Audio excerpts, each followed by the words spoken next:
Hello dear students, welcome to విదమ్స్ competitive academy. ఈరోజు మనం ప్రివేస్కి సంబంధించి పార్ట్ 2 రెండో భాగం చూద్దామండి. అయితే ప్రీవియస్ క్లాస్లో మనం ప్రివేస్కి సంబంధించి ఎన్ని ఆదర్శవంత పదాలు ఉంటాయో ప్రివేస్లో ఉన్న ప్రతి పదం గురించి తెలుసుకోవడం జరిగింది. అది ఎలా ఎస్టాబ్లిష్ చేశారు, ఎవరి తీర్మానం ఆధారంగా, కంప్లీట్ ఇన్ఫర్మేషన్ వాటికి సంబంధించి క్లియర్గా ఒక్కొక్క భాగం గురించి, అంటే సర్వసత్తాక అంటే ఏంటి, సామ్యవాద అంటే ఏంటి, లౌకిక అంటే ఏంటి, ఈ పదాల గురించి క్లుప్తంగా వివరణ తెలుసుకుందాం ఈరోజు మనం. దాన్ని తెలుసుకునే ముందు ఈ ప్రవేశికను ప్రొఫెసర్ సివాక్ గారండి, ప్రొఫెసర్ జేఆర్ సివాక్ గారు 4 భాగాలుగా విభజించారండి. ప్రవేశికను 4 భాగాలుగా విభజించారండి. 1, అధికారానికి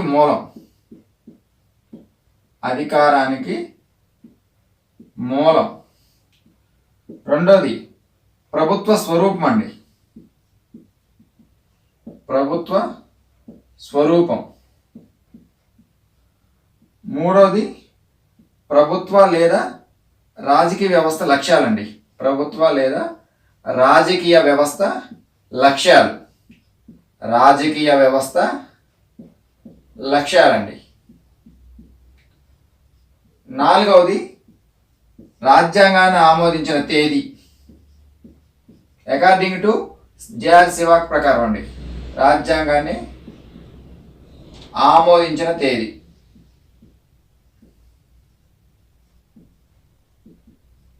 ఇవి ఇక్కడ చూడండి.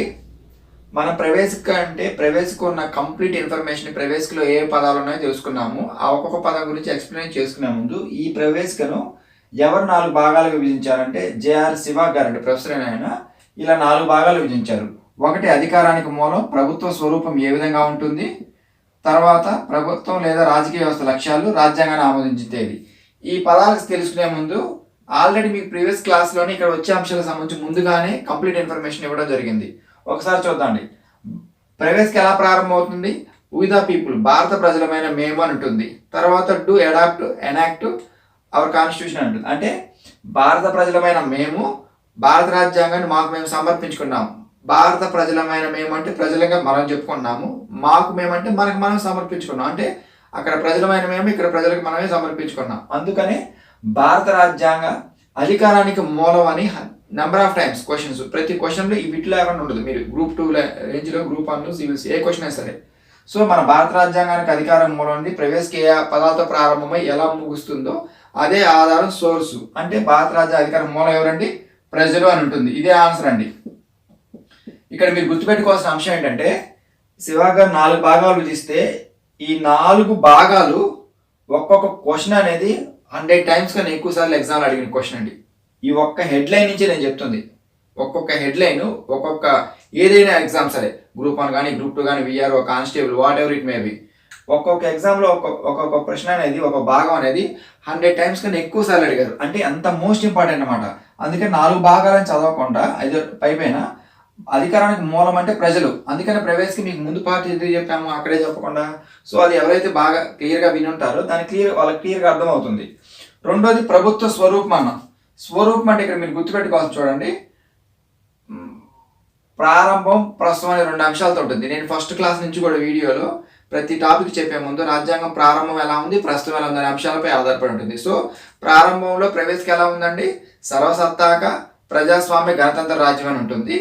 1976 సర్దార్ స్వర్ణ సింగ్ కమిటీ సిఫార్సు మేరకు సామ్యవాద, లౌకిక అనే 2 పదాలు చేర్చడం జరిగింది. పీఠిక అనుకున్నాం. తర్వాత యూనిటీ అని ఉంటుంది, అంటే జాతీయ ఐక్యత. ఆ పదం స్థానంలో ఇంటిగ్రిటీ, అంటే జాతీయ ఐక్యత, అఖండ భారతదేశం ఉంటుంది కదా, అఖండత. ఆ ప్రదేశం ఆ ఓల్డ్ ప్లేస్లో యూనిటీ ప్లేస్లో ఇంటిగ్రిటీ అనే పదం వచ్చింది. సో ప్రభుత్వ స్వరూపం ఎలా ఉండాలంటే ఇక్కడ సర్వసత్తాక, ఆల్రెడీ చెప్పండి, సర్వసత్తాక అన్న సార్వభౌమ, సావరీన్ అంటారు. సర్వసత్తాక లేదా సార్వభౌమ, ఈ 2 పదాల మీనింగ్ ఒకటే అండి. ఇంగ్లీష్లో అయితే సావరీన్,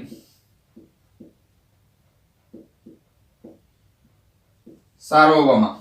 సర్వసత్తాక ఒక పదం కాదండి. సామ్యవాద, లౌకిక, ప్రజాస్వామ్య, గణతంత్ర రాజ్యం అండి. సో ఈ పదాలు మీకు పీటికి ఫస్ట్ క్లాస్లో చెప్పినప్పుడే ప్రవేశకు సంబంధించి చెప్పాను. ఎందుకు? సర్వసత్తాక, సామ్యవాద, లౌకిక, ఈ 2 పదాలు. ప్రారంభంలో సార్వభౌమ, ప్రజాస్వామ్య, గణతంత్ర రాజ్యం అని ఉంటుంది. తర్వాత ఈ 2 పదాలని 42వ రాజ్యాంగ సవరణ 1976 వరకు చేర్చారు. మొత్తం ప్రవేశ సంబంధించి ఒకే ఒక రాజ్యాంగ సవరణ అండి. 42nd constitution amendment act 1976. 3 words added to ప్రవేశిక. సోషలిస్టు, సెక్యులర్ అండ్ ఇంటిగ్రిటీ, ఈ 3 పదాలు గుర్తుపెట్టుకోండి. మీరు ఈ టాపిక్కి సంబంధించి ఒక రాజ్యాంగ సవరణ 3 పదాలు ఫిక్స్డ్ అండి, ఇంకెప్పటికి మారింది. ఎందుకని? ఒకే ఒకసారి సవరించని క్లియర్గా చెప్పాను. సరే, ప్రభుత్వ స్వరూపం ఎలా ఉంటుంది? సార్వభౌమాధికారం కలిగి ఉంటుంది. తర్వాత సామ్యవాదం. సామ్యవాద తరహా ఆర్థిక వ్యవస్థ అంటే మిక్స్డ్ ఎకానమీ అండి మనకి. అంటే పబ్లిక్ రంగం ఉంటుంది, ప్రైవేట్ రంగం ఉంటుంది. లౌకిక అంటే నేను ప్రభుత్వం అనుకోండి, నాకు హిందువులు అంటే ఇష్టం, ముస్లింలు అంటే ఇష్టం ఉండకూడదు, క్రిస్టియన్స్ ఇష్టం, ఇలా ఉండదండి. మత ప్రమేయం లేని రాజ్యానికి, రాజ్యం అంటే ప్రభుత్వం, ప్రభుత్వానికి ఏ మతం మీద అంటే తటస్థంగా న్యూట్రల్గా ఉంటాను నేను, అంతేగాని ఏ మతానికి ఫేవర్గా ఉండను.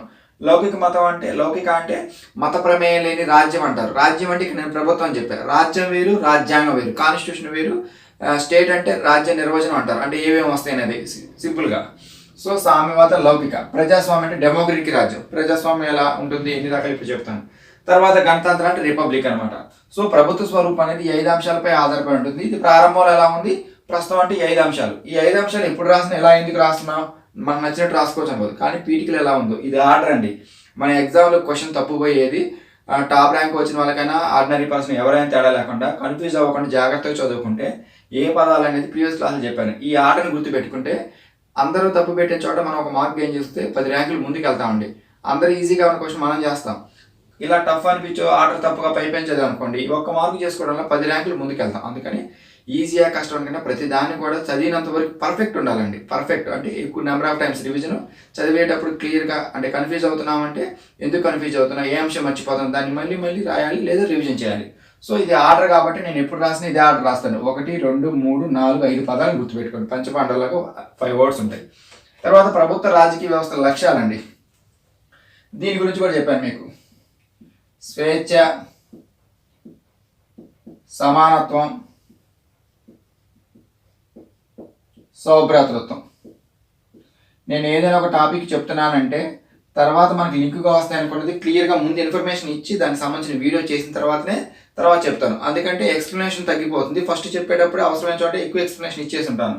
సో దీనికి సంబంధించి క్లియర్ ఇన్ఫర్మేషన్ ఇచ్చాను.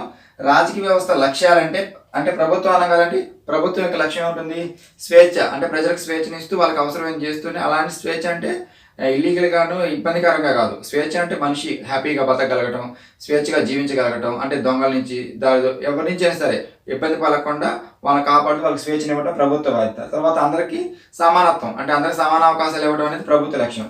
తర్వాత సోదరత్వం, ఫ్రెటర్నిటీ అంటారండి, సోదర భావం. ఆల్రెడీ చెప్పానండి, ఐక్యరాజ్యసమితి యుఎన్ఓ చాప్టర్లో ఫ్రెటర్నిటీ, సౌభ్రాతృత్వం అనే ఒక పదం ఉంటుంది.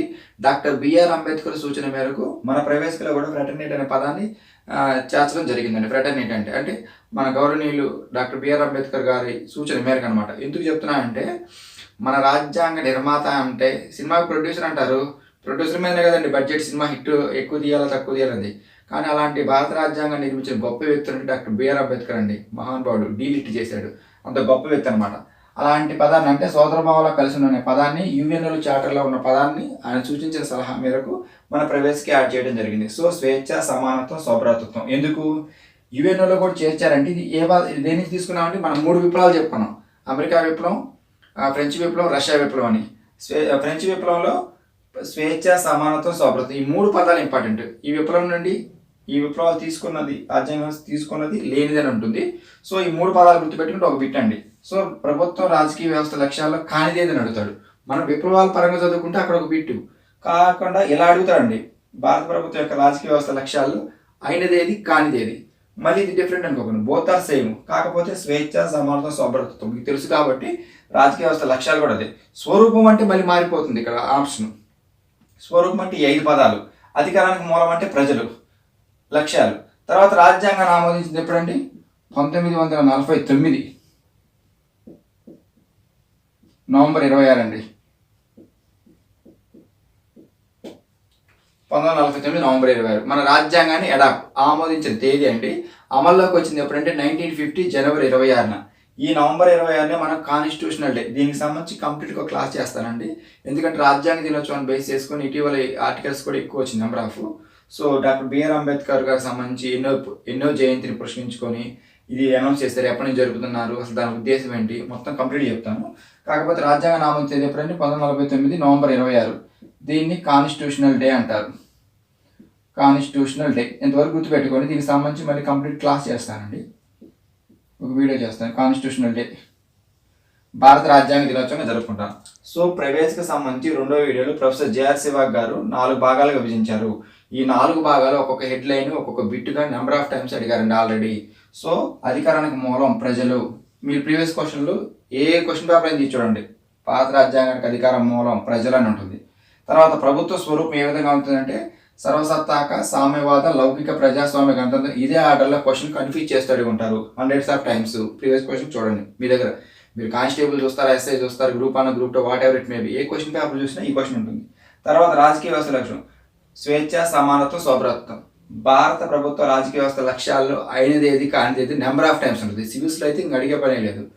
మనకి విడిగా కాకపోతే ఫ్రెంచ్ వైపులో నుండి స్వేచ్ఛ, సమానత్వం, స్వభ్రత్వం అడిగి ఉంటాయి డైరెక్ట్ క్వశ్చన్స్. ఇండైరెక్ట్ అంటే ఇది. తర్వాత రాజ్యాంగాన్ని ఆమోదించిన తేదీ ఎప్పుడంటే 49 నవంబర్ 26. నవంబర్ 26ని కాన్స్టిట్యూషనల్ డేగా జరుపుకుంటారు. 2017 గ్రూప్ 2 ప్రిలిమ్స్లో కూడా అడిగారండి ఇదే క్వశ్చన్. 2017 గ్రూప్ 2 క్వశ్చన్, గ్రూప్ 2 ప్రశ్న అండి ఇది. సో ఈ 4 హెడ్ లింక్ని ఇలా తరచుతర చదివితేనే మీకు అర్థమవుతుంది.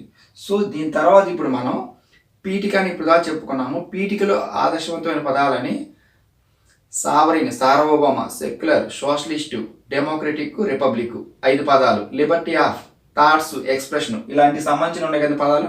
ఆ పదాల గురించి ఒక్కొక్క దాని నుంచి క్లియర్గా తెలుసుకుందాం. ఇప్పుడు ఒకసారి చూడండి.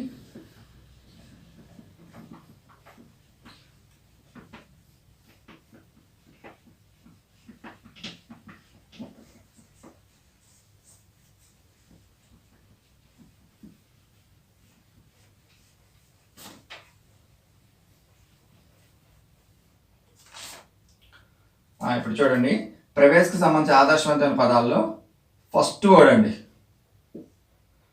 సార్వభౌమ.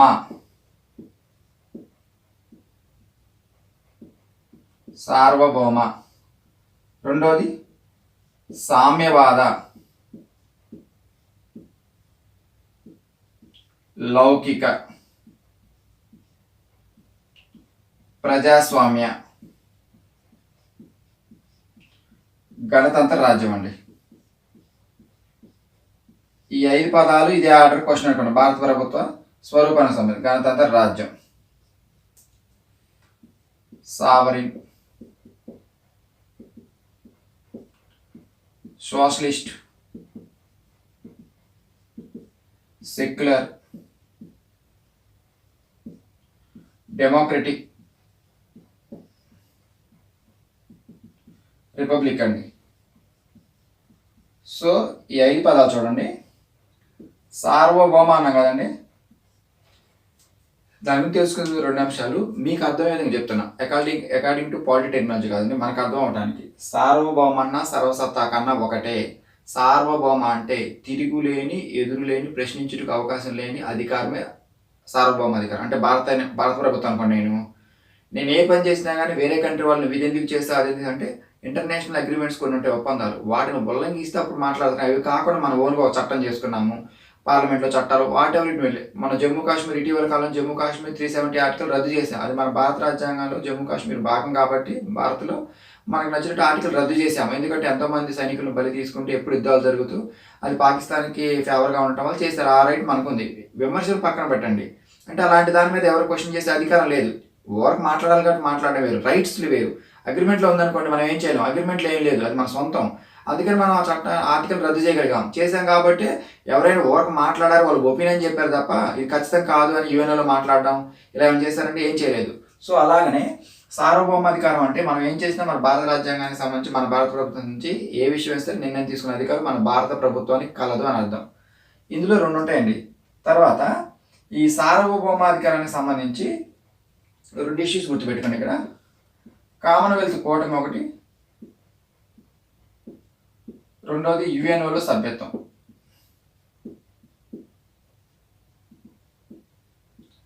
1945లో చేరామండి.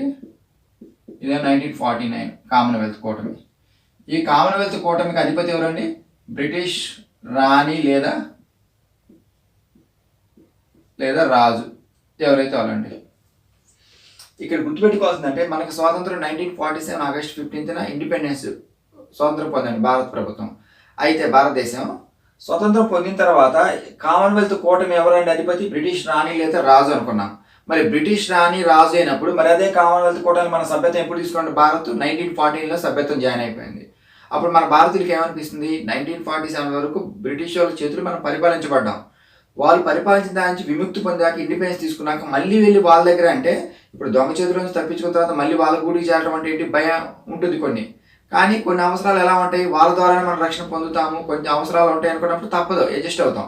అలాగే స్వతంత్రం మనల్ని పరిపాలించారు. స్వాతంత్రం ఇచ్చిన తర్వాత అది వెల్ డెవలప్డ్ కంట్రీ అండి, అది యూరోప్ కంట్రీస్లో. సో అలా ఉన్నప్పుడు కామన్వెల్త్ కూటమిలో బ్రిటిష్ రాణి లేదా రాజు అధిపతిగా ఉంటారు. దాంట్లో మన భారత ప్రభుత్వం సభ్యతగా చేరినప్పుడు భారత ప్రభుత్వానికి సంబంధించి భారతదేశంలో ప్రజలకి చాలా అనుమానాలు ఉన్నాయి. ఎందుకు? ఇప్పటివరకు పరిపాలించారు, మళ్ళీ దాంట్లో జాయిన్ అయ్యాము, మనకి స్వతంత్ర ప్రతిపత్తి లేదా, మళ్ళీ వాళ్ళ కింద బానిసలుగానే ఉండాల్సి వస్తుంది, వాళ్ళు చెప్పినట్టే చట్టాలు చేయాల్సి వస్తుంది, ఇలా అనుమానం ఉన్నాయి. అక్కడ కామన్వెల్త్కి సంబంధించిన చార్టర్లు ఏముంటుందంటే కంప్లీట్గా అండి పండిట్ నెహ్రూ ప్రకటించారు క్లియర్గా, స్వేచ్ఛాయుతమైన భారతదేశం సంబంధించి కామన్వెల్త్ కూటమిలో ఎప్పుడైనా కానీ మనకి నచ్చినప్పుడు చేరవచ్చు, నచ్చకపోతే అందులో నువ్వు ఉండాలి, అగ్రిమెంట్ రూల్స్ ఏం లేవండి. నీకు నచ్చి కామన్వెల్త్ కూటమిలో చేరావు 49లో, వద్దనుకుంటే నెక్స్ట్ డేనే నువ్వు ఎగ్జిట్ అయిపోవచ్చు అనమాట.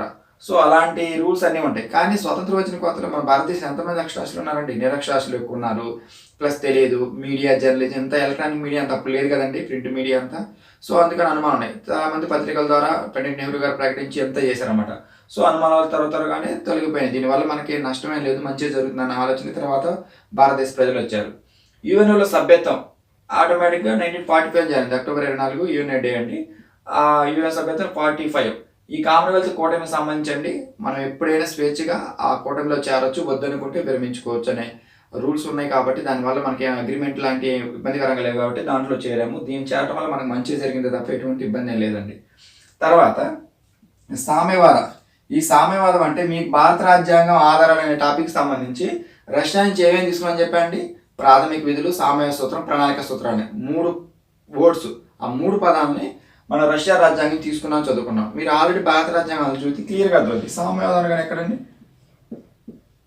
రష్యా నుండి తీసుకున్నాము. తర్వాత ఈ సామ్యవాదం అనే పదం మీకు ప్రతి పదం చూడండి, ఇక్కడ చెప్పే ప్రతి పదం ఆల్రెడీ మీకు చెప్పుకుంటాను. రష్యా నుంచి తీసుకున్న సామ్య సూత్రం అనుకున్నాం.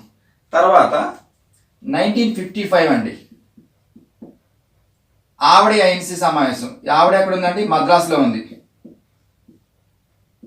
మద్రాస్ ఐఎన్సీ సమావేశంలో సామ్య తరహా ఆర్థిక వ్యవస్థని ఆమోదించి దాన్ని తీసుకోవడం జరిగింది. సామ్యవాద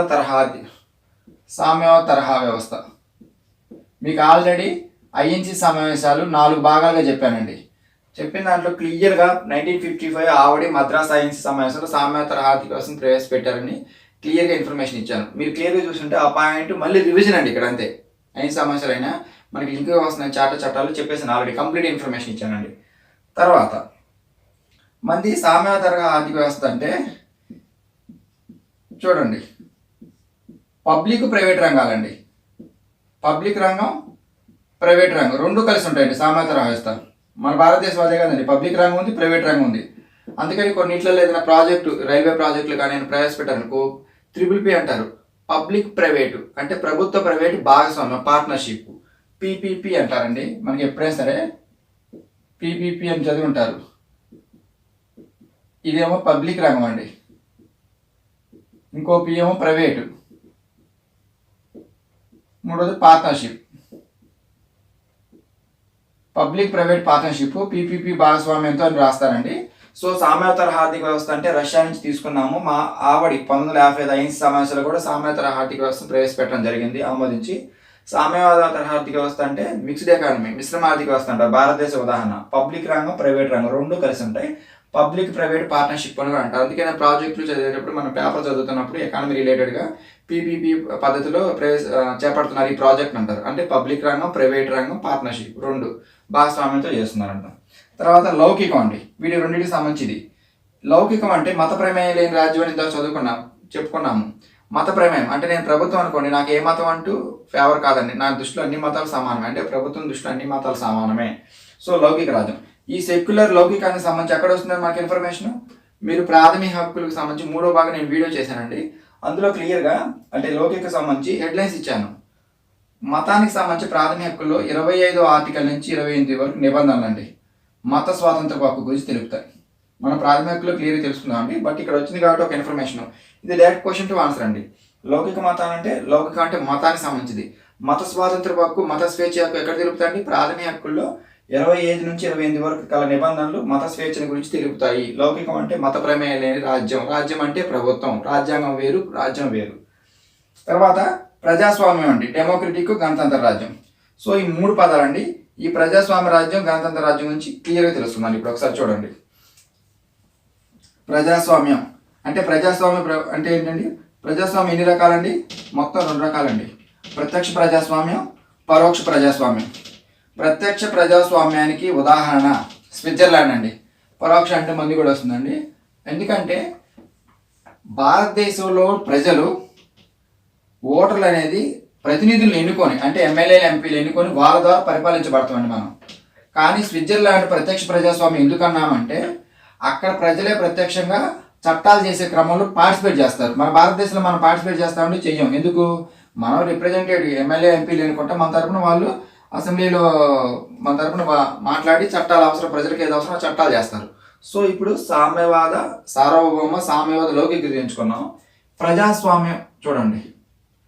ప్రజాస్వామ్యం అంటే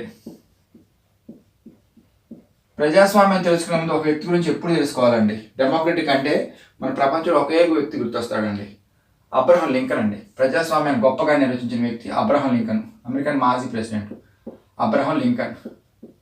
అమెరికాలో ఎన్ని సంవత్సరాలకు ఒకసారి ఎన్నికలు జరుగుతాయండి? 4 yearsకి ఒకసారి. అక్కడ అధ్యక్షుడు ఎన్నిసార్లు అధ్యక్షుడిగా నియమించవచ్చండి? 2 పర్యాలు మాత్రమే. అంటే అమెరికాలో ఎన్నికలు 4 సంవత్సరాలకు ఒకసారి జరుగుతాయి. వాళ్ళు 2 పర్యాలు మాత్రమే అమెరికా అధ్యక్షుడిగా కొనసాగడానికి అవకాశం లేదు. 3వ పర్యాయం ఎన్నుకోవడానికి అవకాశం లేదు. కానీ మన భారత రాజ్యాంగం ప్రకారం భారతదేశంలో మాత్రం ఎటువంటి స్పష్టంగా పేర్కొలేదు కాకుండా ఎన్ని పర్యాయాలైనా సరే భారత రాష్ట్రపతిగా నియమించబడవచ్చు. ఇప్పుడు నేను భారత రాష్ట్రపతిని అనుకోండి, 5 years టెన్యూర్ మన భారతదేశంలో, మళ్ళీ 5 years, మళ్ళీ 5, అలా నెంబర్ ఆఫ్ టైమ్స్ ఎన్నిసార్లు అయినా ఉంచు. అందుకని ప్రీవియస్ క్వశ్చన్స్లో 2 సార్లు, 1 సారా, సాంప్రదాయం ప్రకారం ఎన్నిసార్లు అయినా కానీ అని ఉంటుంది. సో మన సాంప్రదాయం ప్రకారం ఎన్నిసార్లు అయినా చేసుకోవచ్చు, అంతేగాని రాజ్యాంగం స్పష్టంగా పేర్కొనలేదు. సో ప్రజాస్వామ్యం సంబంధించి భరత్ అనే నేను సినిమా మనం చూసాం అనుకోండి, దాంట్లో క్లియర్గా ఇచ్చాడు, by the people, for the people, of the people, బిఎఫ్ఓ, by the people, for the people, ప్రజల చేత, ప్రజల కొరకు, ప్రజల యొక్క అని ఉంటుంది. సో అలాంటి నిర్వచనాన్ని గొప్ప వ్యక్తి ఎవరంటే అబ్రహం లింకన్ అండి. ఈ ప్రజాస్వామ్యం సంబంధించి పదాలు ఉంది. డెమోక్రటిక్ అంటారు కదా, దీన్ని డెమోక్రటిక్ అంటారు. చూడండి, డెమోక్రటిక్. ఈ డెమోక్రటిక్లో పదాలు చూడండి. డెమోస్ అనగా ప్రజలండి. ఎందుకంటే మనం జాగ్రఫీలో కూడా డెమోగ్రఫిక్ అని ఉంటుంది, అంటే జనాభా వాళ్ళకి సంబంధించి. డెమోస్ అంటే ప్రజలే ఇండైరెక్ట్గా. డెమోస్ అనగా ప్రజలండి. డెమోక్రటిక్లో క్రిటియా అనగా పరిపాలన. డెమోక్రటిక్లో అంటే ప్రజల పరిపాలన అని అర్థం అండి.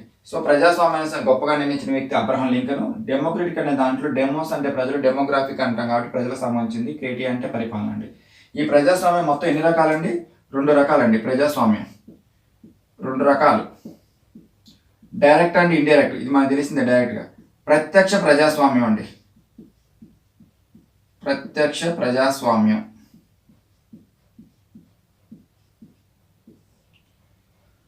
రెండవది పరోక్ష ప్రజాస్వామ్యం అండి, పరోక్ష ప్రజాస్వామ్యం.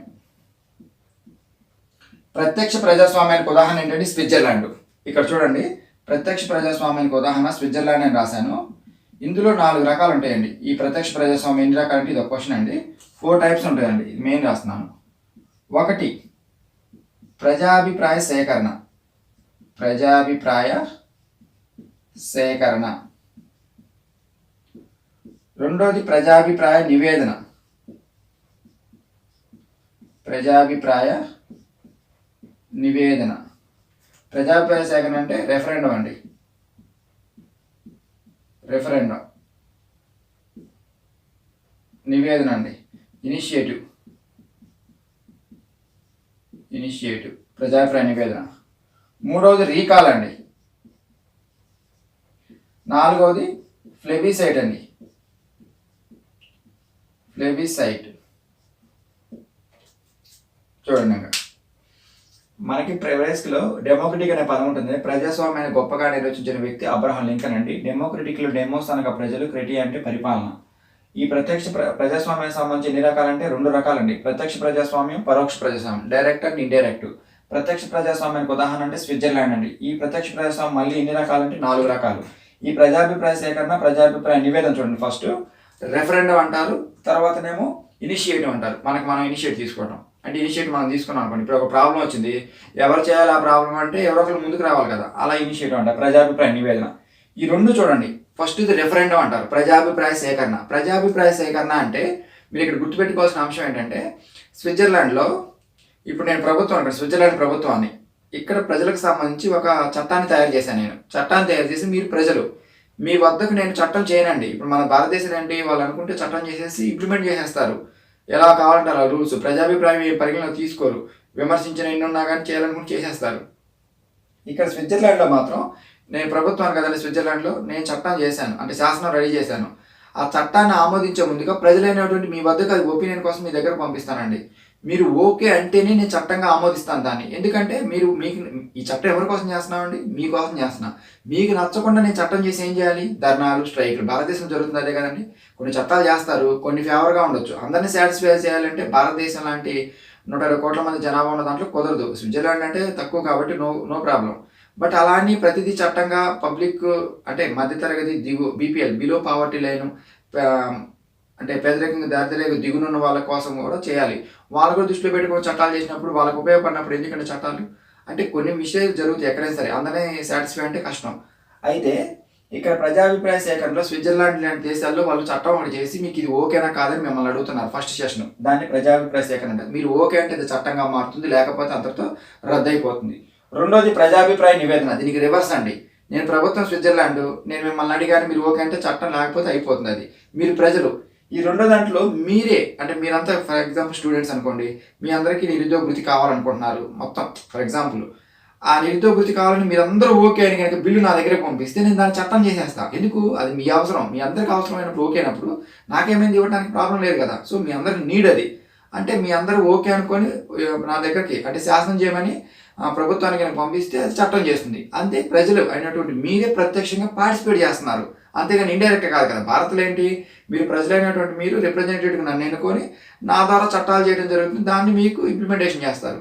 కానీ ఇక్కడ అలా కాదే. ఫస్ట్ సెషన్లో నేను మీకు ఒకటి పంపించాను, చట్టం చేయాలా వద్దని ఒపీనియన్ అడిగాను, మీరు ఓకే అంటే చట్టం, లేకపోతే లేదు. రెండోది మీరే చట్టం చేయమని నన్ను అడుగుతున్నారు. మీకు ఏది అవసరం మీకు తెలిసినప్పుడు నేను చెప్పాల్సిన అవసరం లేదు కదా. దాన్నే ఇనిషియేటివ్ లేదా ప్రజాభిప్రాయ సేకరణ అంటారు. రీకాల్ అండి, ఇది వెరీ మోస్ట్ ఇంపార్టెంట్. స్థానిక సంస్థలు అంటే పంచాయతీరాజ్ వ్యవస్థ, గ్రామ పంచాయతీ, ఈ రెండింటిని అంటే పంచాయతీరాజు, మున్సిపాలిటీ రెండింటిని కలిపే లోకల్ సెల్ఫ్ గవర్నమెంట్, స్థానిక సంస్థలు లేదా స్థానిక ప్రభుత్వాలు అంటారు. అయితే స్థానిక ప్రభుత్వాలు మన భారతదేశంలోనే మా రాజస్థాన్ ఈ మధ్య కాలంలో ఏంటంటే 10వ తరగతి అర్హతతో పెట్టి ఏదైనా అనర్హత కింద పాటిస్తే వాళ్ళని సరిగ్గా అంటే 5 సంవత్సరాల కోసం ఎన్నికైనప్పటికీ పరిపాలన మధ్యలో సరిగా చేయకుండా లంచాలు తీసుకుంటూ ప్రజలను ఇబ్బంది పెడుతూ ఉంటారు కదండి. ప్రెసిడెంట్ అని ఎవరైనా ఉంటారు, వాళ్ళు రీకాల్ చేసే పద్ధతిని రాజస్థాన్లో ఇలా కొన్ని రాష్ట్రాలు ప్రవేశపెట్టారు. అది మనం గొప్పగా చెప్పుకుంటున్నాం. కానీ ఇక్కడ చూడండి, అంటే ఎన్నికల ద్వారా ఎన్నికలను మాత్రం జరుగుతుంది, కానీ స్విట్జర్లాండ్ అంటే కాదు. ఫర్ ఎగ్జాంపుల్ స్విట్జర్లాండ్ కదా, స్విట్జర్లాండ్లో రీకాల్ ఎలా ఉంటుందంటే ప్రభుత్వ అధికారులు, నేను ప్రభుత్వ అధికారి, నేను ప్రభుత్వం అన్నా, నేను ప్రభుత్వాన్ని, నేను ఎమ్మెల్యేను, ఎంపీను, నాతో పాటు నేను ఒక ఐఏఎస్ ఐపీఎస్ ఆఫీసర్ అనుకోండి, నాతో సహా అంటే ప్రభుత్వం అయినా ప్రభుత్వ అధికారులు ఐఏఎస్ ఐపీఎస్ ఎవరైనా సరే వాళ్ళు వాళ్ళ కాలానికి సంబంధించి పరిపాలన క్రమంలో కానీ అవినీతికి చేసినా కానీ పరిపాలన సరిగ్గా ప్రజలకు అందించకపోయినా కానీ ప్రభుత్వ అధికారులైనా ప్రభుత్వ ఎమ్మెల్యే ఎంపీలు ఎవరైనా సరే రీకాల్ వెనక్కి తిరిగి పిలిపించే అధికారం ఓటర్లు కలిగినారండి అక్కడ. రీకాల్ అంటే అది. ప్లెబిసైట్ అంటే ప్రజా ప్రాముఖ్యం. ఎగ్జాంపుల్ ల్యాండ్, భూ సంబంధ విషయాలకు సంబంధించి ఎక్కువ ఉంటుంది. ప్లెబిసైట్ అంటే ఏదైనా ప్రజా ప్రాముఖ్యం గల, సరే మనం పక్క దేశంతో ఏదైనా ఒప్పందం చేసుకుందాం అనుకున్నాం, లేదా ఒక ప్రాజెక్ట్ కడుతున్నాం, లేదా ఈ ఒక ల్యాండ్లో ఒక ప్రాజెక్ట్ కట్టాలనుకున్నాం, అలా ప్రజా ఉపయోగం కోసం ఏదైనా చేసేటప్పుడు ప్రాముఖ్యం కలగకుండా వాటిలో ప్రజల యొక్క ఒపీనియన్ తీసుకుంటారు. అక్కడ ప్రజా ప్రాముఖ్యం గల సమస్యలపై ఏదైనా ప్రజలకు అవసరమైంది ఒకటి చేయాలనుకున్నప్పుడు వాళ్ళు కొంతమంది ఓకే అంటారు, కొంతమంది కాదు అంటారు. అలాంటి సందర్భాల్లో కూడా ప్రజాభిప్రాయం తీసుకొని దాన్ని ముందుకెళ్తుంది స్విట్జర్లాండ్ ప్రభుత్వం. సో దాన్ని ప్లెబిసైట్ అంట, ప్రజా ప్రాముఖ్యం గల సమస్యలపై వాటి కోసం అని ప్రజల యొక్క ఒపీనియన్ తీసుకుంటారండి. ఇక్కడ వాళ్ళ అభిప్రాయం కూడా తెలుసుకోవడం జరుగుతుంది. అంటే టోటల్గా ప్రత్యక్ష ప్రజాస్వామ్యానికి ఉదాహరణ స్విట్జర్లాండ్. ఇది 4 రకాలు. ప్రజాభిప్రాయ సేకరణ అంటే నేను ప్రభుత్వాన్ని ఫస్ట్ మీ ఒపీనియన్ అడిగాను, మీరు ఓకే అంటే అది చట్టం, లేకపోతే లేదు. రెండోది మీరే ఒక బిల్లు తయారు చేసి దాన్ని చట్టం చేయమని నా దగ్గర పంపించారు. ఈ 2 వెర్షన్లు ఓకే. రీకాల్ అంటే మనకి రాజస్థాన్ స్థానిక ఎన్నికల్లో మాత్రం ప్రవేశపెట్టారు భారత్లో. ఎమ్మెల్యే ఎంపీలకి రీకాల్ లేదు మన భారత్లో. కానీ ఇక్కడ మాత్రం ఎమ్మెల్యేలు, ఎంపీలు, ఐఏఎస్, ఐపీఎస్ ఏ అధికారుల పైన పరిపాలన సరిగా నిర్వహించకపోతే రీకాల్ చేసే అధికారం స్విట్జర్లాండ్లో కలదు.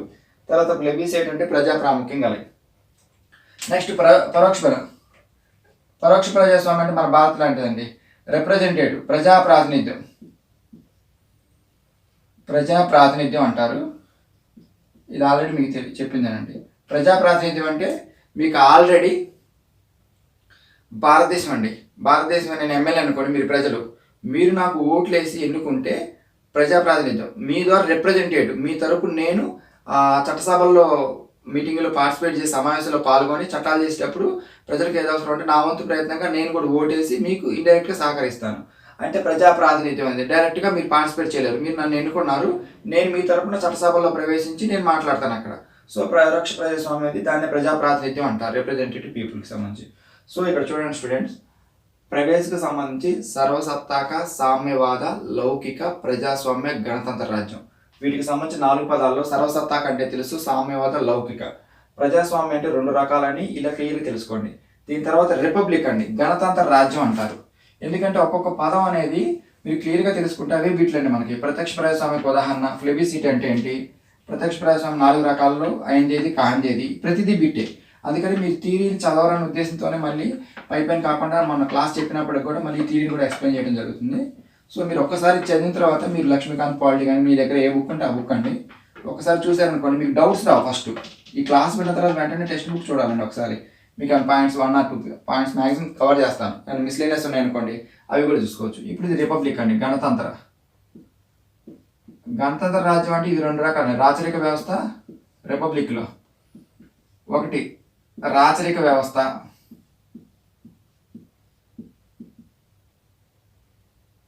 గణతంత్ర రాజ్యం అంటారు. సో రాచరిక వ్యవస్థకు ఉదాహరణ ఏంటంటే బ్రిటన్, ఇది వారసత్వంగా సాంప్రదాయంగా వస్తుందండి. గణతంత్ర రాజ్యానికి సంబంధించి అమెరికా అండి ఎగ్జాంపుల్.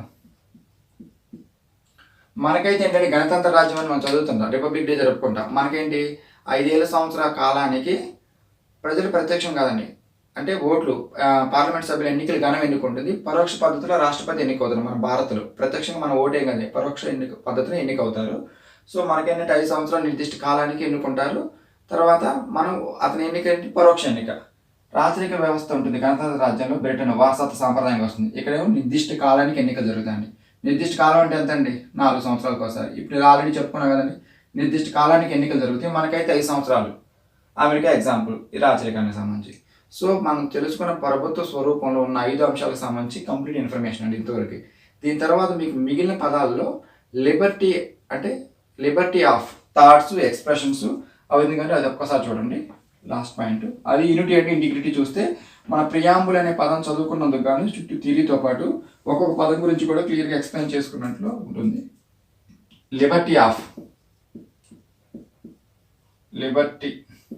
ఆఫ్ చూడండి, ప్రతి పదం ఇంగ్లీష్లో చూడండి అండి. ఇవి తెలుగు కన్నా కూడా ఇంగ్లీష్లోనే మీకు మార్క్స్ ఉంటాయి. థాట్స్, ఎక్స్ప్రెషను, తర్వాత బిలీఫ్, ఫెయిత్, వర్షిప్ అండి. ఇందాక చెప్పుకున్న 5 పదాలతో పాటు ఈ 5 పదాలు కూడా. So Liberty of thoughts, expression. మనం చదువుకునే ముందు ఏంటంటే ప్రతిదానికి లింక్ ఉంటుంది. మీరు ఇక్కడ క్లియర్గా విన్నారు అనుకోండి, దీనికి లింక్ మళ్ళీ మన ప్రాథమిక హక్కులు ఫండమెంటల్ రైట్స్లో వస్తుంది. థాట్స్, ఎక్స్ప్రెషన్ అండి. థాట్స్ అంటే ఆలోచన, ఎక్స్ప్రెషన్ భావ ప్రకటన. ఇది ఎక్కడ దొరుకుతుంది, ప్రాథమిక హక్కుల్లో 19వ నిబంధనలు ఉంటాయండి. 19వ నిబంధనలో 7 రకాల స్వేచ్ఛలు ఉంటాయండి. 44వ రాజ్యాంగ సవరణ 1978 ద్వారా ఆస్తి హక్కును తొలగించారు. సో 19వ నిబంధనలు 6 రకాల స్వేచ్ఛలు ఉంటాయి. అందులో థాట్స్ భావ ప్రకటన, ఆలోచన, భావ ప్రకటన స్వేచ్ఛలు అని 19వ నిబంధనలో పేర్కొన్నారు. దాని గురించి అక్కడ తెలుసుకుందాం. తర్వాత బిలీఫ్, ఫెయిత్, వర్షిప్, నమ్మకము, విశ్వాసము, వర్షిప్, ఆరాధన. మనకి నమ్మకం అంటే ఎక్కడ వస్తుందండి? మనకి నమ్మకం కానీ ఫెయిత్, బిలీఫ్ అంటే నమ్మకం, ఫెయిత్ విశ్వాసం, ఆరాధన. మనకి ఎవరి మీద నమ్మకం ఉంటుంది, ఎవరిని ఆచరిస్తాము, ఎవరి మీద ఆచరిస్తాం, మన మతాల మీద, మన దేవుళ్ళ మీద. సో మతానికి సంబంధించి మన నమ్మకం అన్నీ అక్కడ ఉంటాయండి.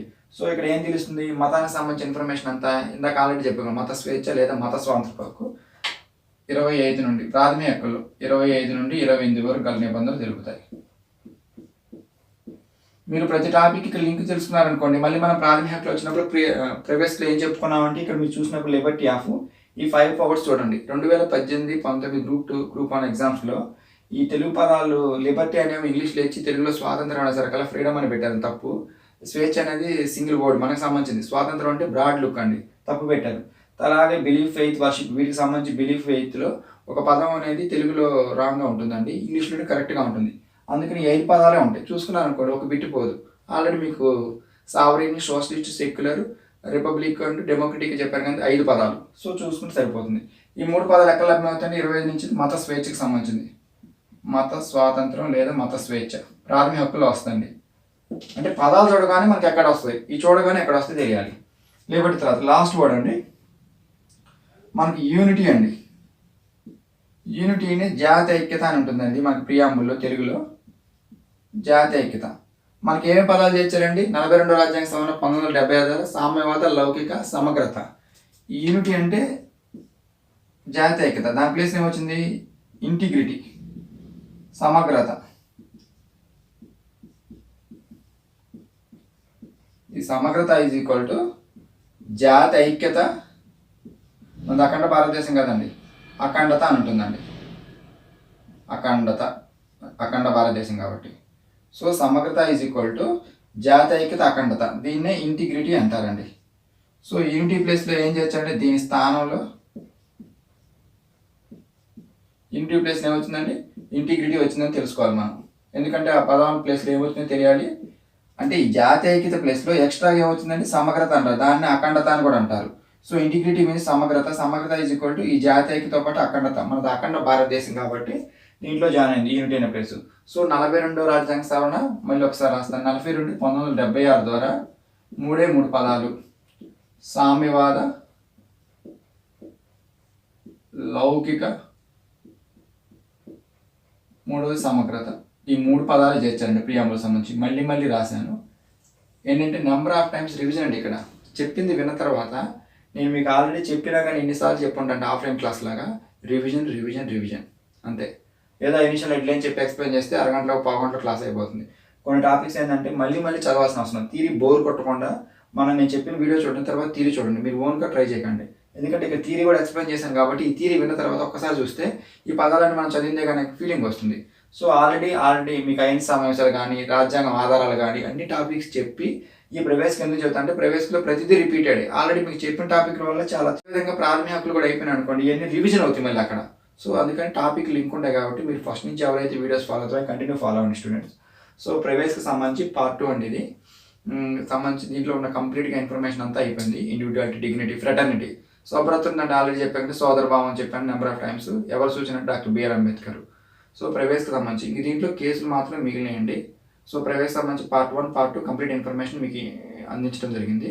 ఈ కేసులకు సంబంధించి కుదిరితే ఒక వీడియో చేస్తాను, లేదంటే అన్ని టాపిక్లు అయిపోయిన తర్వాత కేసులన్నింటికి సంబంధించి చాప్టర్ వైజ్గా ప్రవేశకులు ఏంటి, ప్రాథమిక హక్కులు ఏంటి, ఆదేశ సూత్రాలు ఏంటి, ప్రాథమిక విధులు ఏంటి, వీటి వరకు వస్తాయండి కేసులు. ఆ కేసులన్నిటి కూడా ఎగ్జామ్ పాయింట్ ఆఫ్ వ్యూ చూసుకొని ఒకేసారి చాప్టర్ వైజ్గా, టాపిక్ వైజ్గా నీట్గా ఎక్స్ప్లెయిన్ చేయడానికి ట్రై చేస్తాను. లేదంటే ఏ చాప్టర్ ఆ చాప్టర్ అని చెప్తాను. అంటే లింక్ కొన్ని వాటిని చెప్దామని చూస్తున్నాను, కన్ఫ్యూజ్ అవ్వకుండా.